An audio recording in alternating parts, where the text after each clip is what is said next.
श्री स्वामी समर्थ. मी मंदाकिनी पाटील. माझ्या होममेड रेसिपीमध्ये तुमचं खूप खूप स्वागत. बघा, मी आज तुम्हाला ब्रेडचे पकोडे कसे करायचे ते दाखवते. त्यासाठी काय काय साहित्य लागतं, ते कसे बनवायचे ते मी तुम्हाला सगळं सविस्तर माहिती सांगते. हे बघा, मी हे केलेले आहे, किती सुंदर झालेले आहे. तर बघा, हे बघा, ती रेसिपी बघून तुम्हाला सुद्धा आवडेल हे घरी करायला. बघा, तुम्हाला हे रेसिपी आवडल्यास शेअर करा, सबस्क्राईब करा आणि बेल आयकॉनचं बटन दाबा. म्हणजे असं नवीन नवीन व्हिडिओ मी अपलोड केले म्हणजे तुम्हाला दिसतील.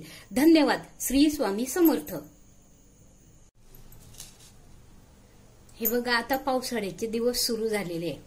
पावसाळ्याच्या दिवसामध्ये वेगवेगळ्या प्रकारचे भजे खाऊ म्हणतो आणि ते चांगलेही लागतात. पावसाळ्याच्या दिवसामध्ये जेव्हा रिमझिम पाऊस पडत असतो ना, तेव्हा असं गरम गरम भजे चहा बरोबर खायला किंवा नाश्त्याबरोबर सकाळी छान वाटतात.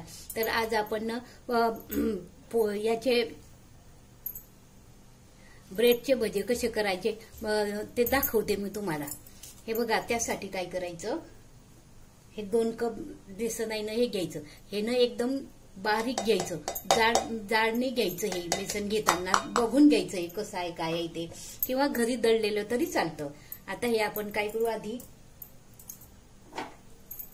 चांगलं असं हलवून घेऊ, कारण यात ज्या बारीक सारीक गुठळ्या असतात ना, त्या चांगल्या मऊ होऊन जातात. नाहीतर भिजवताना खूप त्रास होतो. म्हणून हे आधी असं करून किंवा गांडीने गाळून घेतलं ना तरी चालतं. आणि यात पाणी घालायचं थोडं थोडं.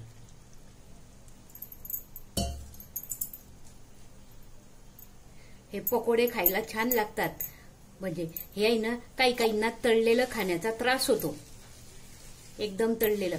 तर ते मी 2 प्रकारचे दाखवणार आहे तुम्हाला.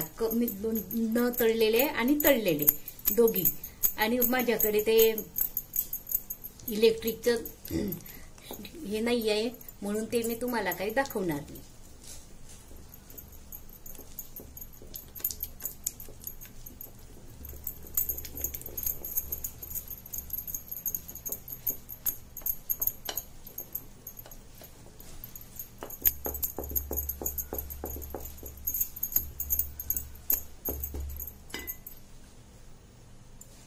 यात थोडं मीठ घालायचं, चवीनुसार मीठ घालायचं. कारण कमी जास्त आवडतं त्यानुसार घालायचं मीठ.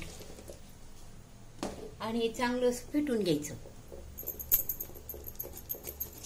आणि पायाची कन्सिस्टन्सी अशी ठेवायची जवळपास. जास्त पातळ पण नको आणि जास्त घट्ट पण नको. हे भिजवल्यानंतर आपण हे एका बाजूला ठेवून देऊ. हे बघा, हे भिजवल्यानंतर हे चांगलं झाकून एका बाजूला ठेवून द्यायचं. तोपर्यंत आपण चटणी करू. चटणीसाठी बघा, मी हा एक थोडा अर्धा कांदा घेतलेला आहे, बऱ्यापैकी छोटा होता. त्यातला अर्धा कांदा घेतलाय. पुदिना आणि कोथिंबीर हे घेतलंय. ही स्वच्छ आधी पाण्याने स्वच्छ धुवून घ्यायचं.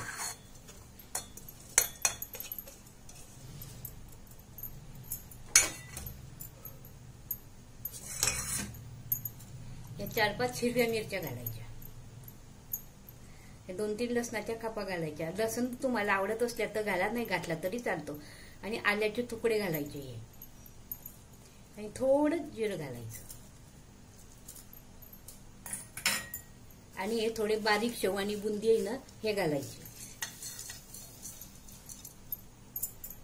फरसाण तुमच्या घरात जे जे उपलब्ध असतील शेव ते घालायचे. नमकीन जे असतं ना ते घालायचं. यात थोडं लिंबू पिळायचं.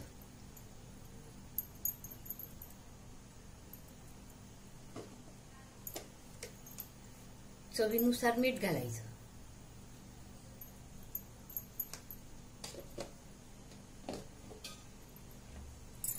आणि हे मिक्सर मधून फिरून घ्यायचं. यात बर्फ घालायचा थोडा. बर्फ घातल्यानं काय होतं, याचा कलर चांगला हिरवा राहतो, म्हणून बर्फ घालायचा. आणि आधी तुमच्या मिक्सरच्या भांड्यामध्ये कसं बारीक होतं ते बघायचं. काही याच्यात डायरेक्ट पाणी टाकलं ना तर ते बारीक होत नाही, तुकडे तुकडे राहतात. आधी फिरून घ्यावं लागतं. माझ्या मिक्सरच्या भांड्यामध्ये तसंच आधी फिरून घ्यावं लागतं. म्हणून मी आधी थोडं फिरून घेतलं, जाडसर करून घेतलं. आता याच्यामध्ये थोडं पाणी आणि बर्फाचे तुकडे घालून परत मिक्सर मधून आपण याला फिरून घेऊ. हे बघा, तुम्ही बघू शकता आपली चटणी झालेली आहे. बघा किती छान हिरवा कलर आलेला आहे तिला. तर मस्त मऊ छान बारीक वाटली गेलेली आहे आणि याचा सुगंध तर तिचा इतका छान सुटलाय ना. पुदिना आणि कोथिंबीर टाकली त्यामुळे आपली चटणी बनवून झालेली आहे. आपण आता ही बाजूला ठेवू. आता हे बटाटे उकळून घेतलेले आहे 4.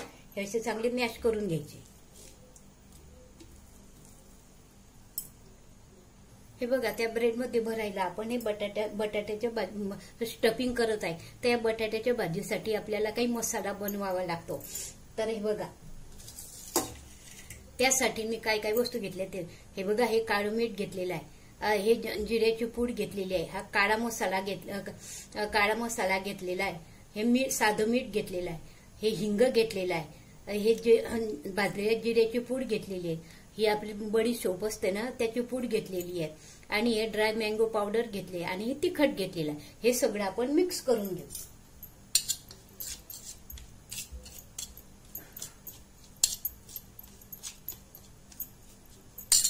मिक्स केल्यानंतर काय तुम्हाला सांगते, हे जर डायरेक्ट तेलात टाकलं ना तर काही असं जडायचा संभव असतो.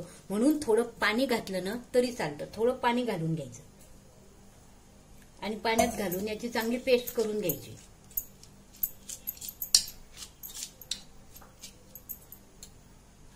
हे बघा पेस्ट केल्यानंतर मी गॅसवर एक कढई ठेवलेली आहे. कढईमध्ये तेल तापायला ठेवलेलं आहे.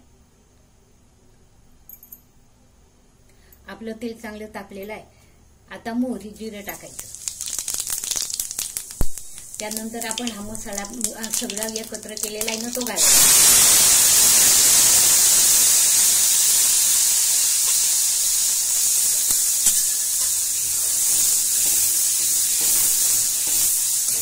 तो छान भाजून घ्यायचा. गॅस मंद ठेवायचा. तुम्ही बघू शकता कसा छान भाजला गेलेला आहे. तर आपला हा त्याला चांगलं तेल सुटलेलं आहे. तिच्यामध्ये हे आपण बटाटे करलेले असतात ना ते घालायचे.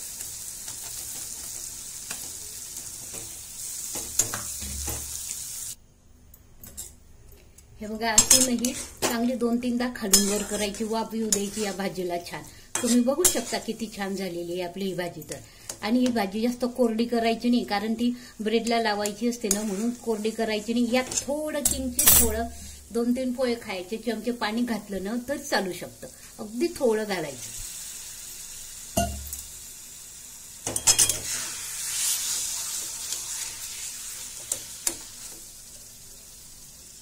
वरतून मस्त बारीक काटलेली कोथिंबीर घालायची. स्वच्छ धुवून घ्यायची आणि बारीक काटायची ती घालायची. कोथिंबीरने भाजीला खूप छान चव येते.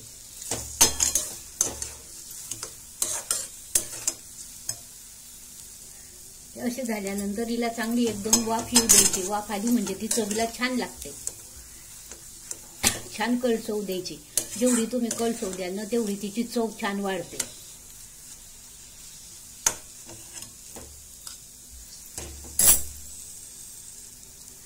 हे ब्रेडचे भजे ना हे पावसाळ्यामध्ये खूप छान लागतात खायला. चहा बरोबर नाश्त्याला त्याला तुम्ही सकाळी दुपारी तुम्हाला जेव्हा हवं तेव्हा तुम्ही बनवू शकता.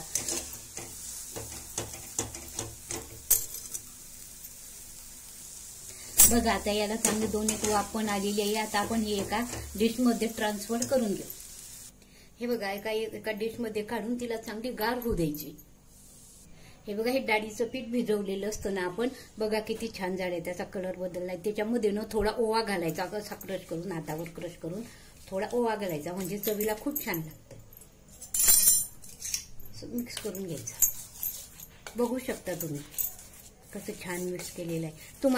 तुम्ही माझ्या ही रेसिपी मनापासून बघत असल्यास लाईक करा, शेअर करा, सबस्क्राईब करा आणि कुठून बघता ते पण सांगा कमेंटमध्ये. आणि कशी झाली काय झाली ते पण कळवा.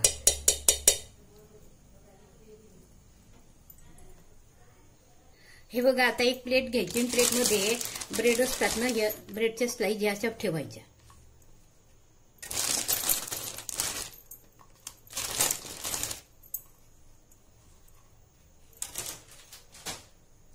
याला आधी ही चटणी लावून घ्यायची. या चटणीच्या ऐवजी तुम्ही सॉस सुद्धा लावू शकता. जर आवडत असलं ना तर सॉस सुद्धा लावू शकता. तो पण छान लागतो. अशा सर्व या स्लाइस असतात ना, त्यांना अशी ही चटणी आधी लावून घ्यायची.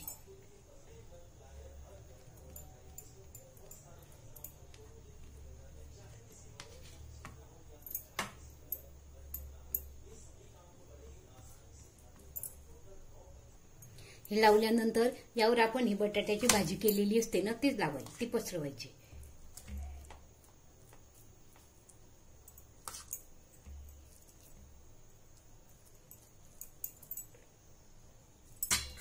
हे बटाट्याची भाजी लावल्यानंतर याच्यावर आपल्या घरात पनीर असलं ना, तर पनीर असं खिसून घ्यायचं थोडं.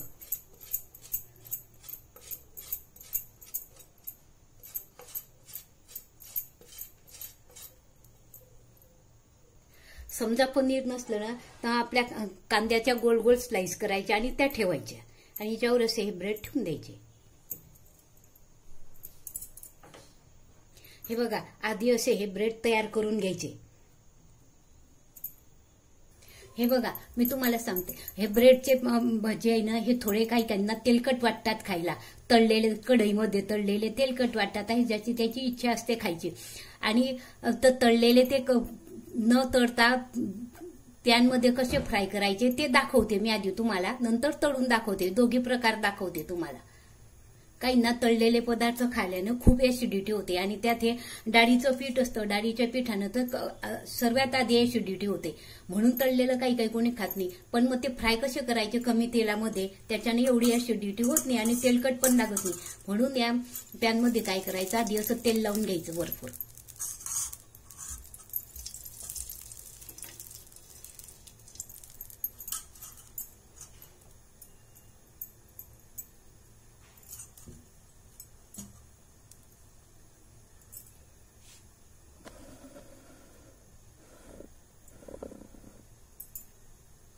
तेलानंतर हे जे आपण स्लाइस ह्या तयार केलेल्या असतात ना, ह्या अशा ह्याच्यामध्ये भिजवायच्या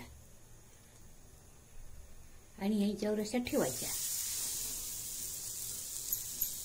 तव्यावर ठेवायच्या. या ठेवल्यानंतर त्याला आजूबाजून असं तेल सोडायचं.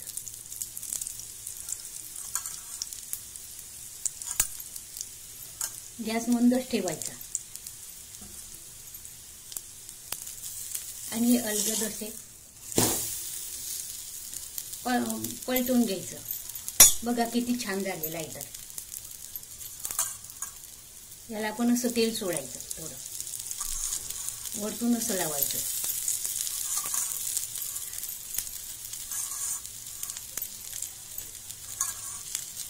आता तुम्ही बघू शकता, खालून वर शेकलं जातं बरोबर आपण उलटवल्यानंतर, पण साईडच्या कडा राहतात ना त्या, तर त्या कशा शेकायच्या ते पण मी दाखवते तुम्हाला.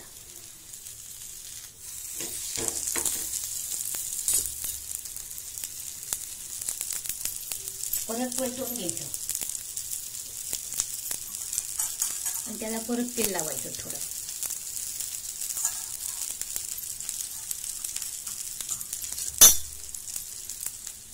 आणि ह्या ज्या कडा असतात ना, ते चिमट्यामध्ये पकडायच्या आणि असं धरायचं, म्हणजे त्या बरोबर शेकल्या जातात. अशा चारू बाजू अशा पलटवायच्या त्याच्या आणि अशा शेकून घ्यायच्या.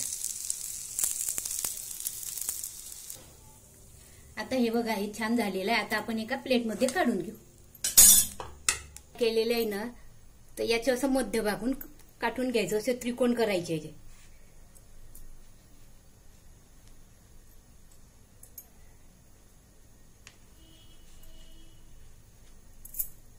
तापत ठेवलेलं आहे. आता आपलं तेल पण छान तापलेलं आहे.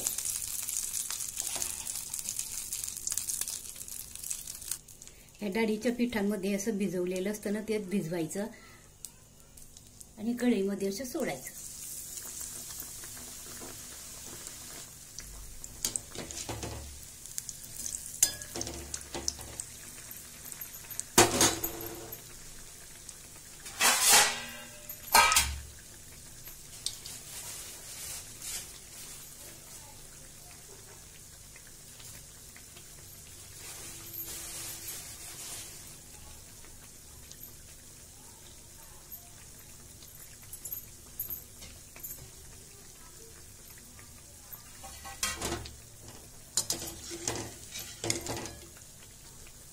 अशी खालची बाजू वरची बाजू खाली अशी पलटून घ्यायची आणि त्याला मंद हिच्यावर चांगला तळू द्यायचा. म्हणजे बघा तो किती छान झालेला आहे. तर प्लेटमध्ये टिश्यू पेपर ठेवायचा आणि त्यावर तळल्यानंतर तो त्या टिश्यू पेपरवर ठेवायचा. म्हणजे तेल त्याच्यामध्ये जे तेल असतं ना ते सर्व शोषलं जातं. हे बघा असं असे सर्व हे तळून घ्यायचे.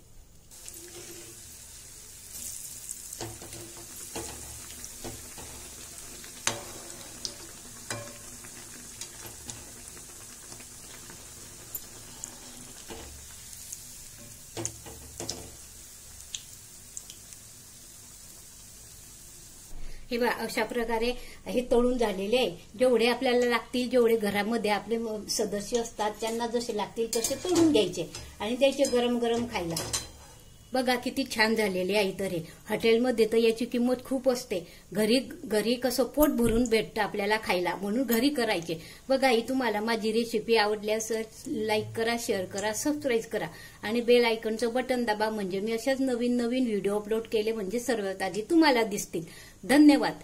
श्री स्वामी समर्थ. हे बघा प्लेटमध्ये कसं सर्व करायचं ते मी दाखवते तुम्हाला. ही पुदिन्याची चटणी टाकलेली ठेवलेली आहे हिरवी आणि हे टोमॅटो सॉस ठेवलेला आहे. त्याच्याबरोबर हे ठेवायचं.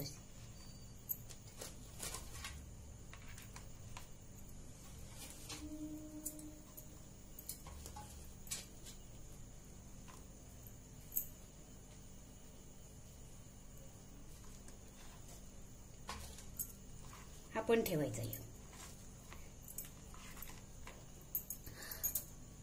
सँडविच मेकर असतं ना, सँडविच मेकर मध्ये सुद्धा हे खूप छान होतात. सँडविच मेकर इलेक्ट्रिकचं असतं किंवा गॅसवरचं असतं, तिच्यात पण खूप छान होतात. तिच्यात पण तुम्ही करून बघा. तुम्हाला माझी ही डिश आवडली असेल लाईक करा, शेअर करा. श्री स्वामी समर्थ.